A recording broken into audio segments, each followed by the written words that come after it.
Now, when he makes a statement like that, what he means is that the I, there can never be an I which gets enlightened, because the I only occurs through fluids in the brain. The I is an abstracted representation of nothing. So how can an illusion become something? See, there's an illusion around the concept of enlightenment, which is that I will become something, be in this permanent, blissful, pleasurable state for all of eternity. But the I is a fiction. The I is a fabrication. It's only produced by fluids created through the abstraction process. If there's no fluids, no abstraction process, no brain, there is no I. So therefore, the idea that an I, which occurs through fluids, can arise and all of a sudden be in a permanent state for all of eternity is an illusion.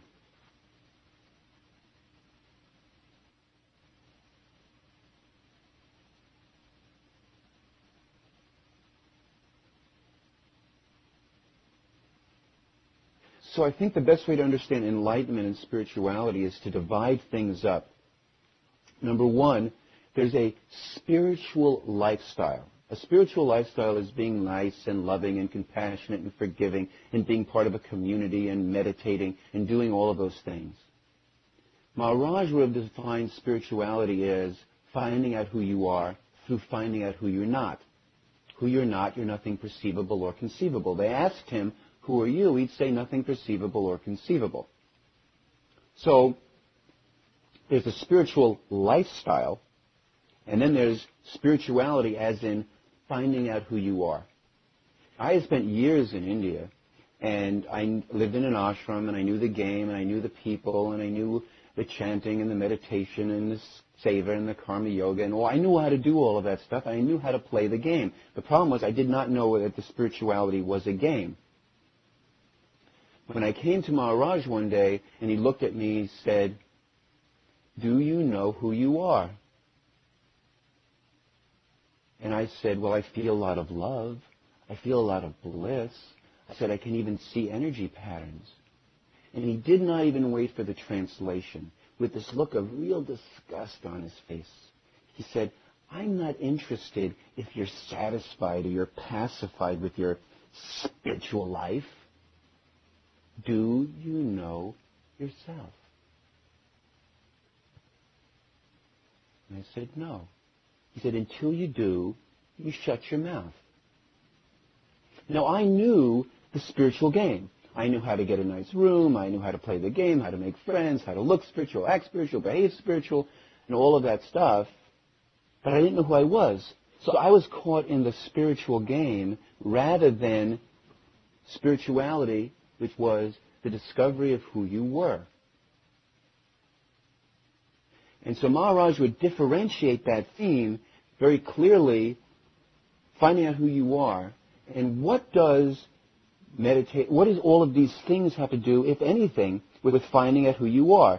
Because if I am meditating to learn how to concentrate, if I am more forgiving, if I am more this or more that, but the question would be, without using your thoughts, memory, emotions, associations, or perceptions, what does forgiveness even mean? Without using your thoughts, memory, emotions, associations, perceptions, what does spirituality mean?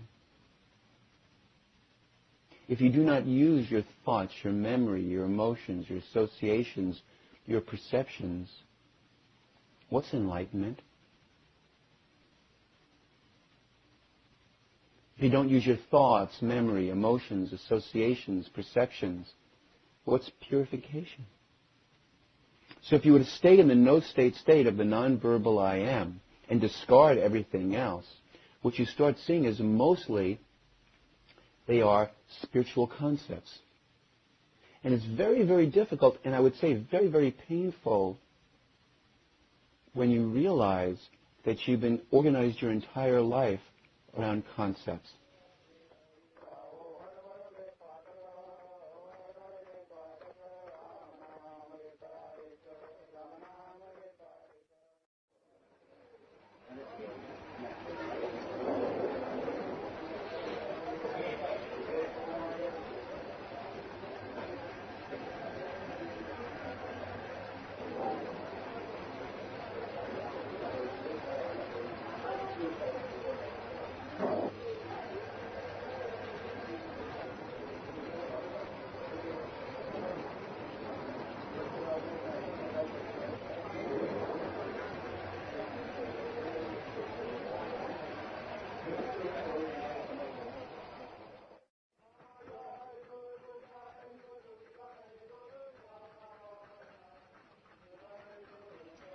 Next theme would be concepts.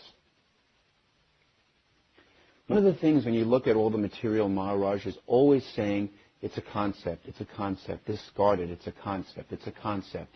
But what does he mean by concept? Now again, to best appreciate what that is, I'm going to use a term coined by Jacques Derrida, the founder of postmodernism. Derrida had a word which was différence, difference with an A. What it means is that all words refer to other words, refer to other words, refer to other words, refer to other words.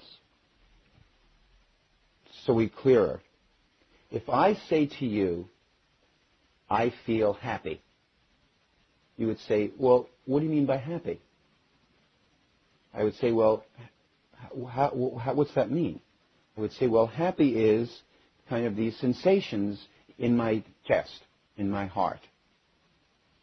And you would say, well, what's sensations?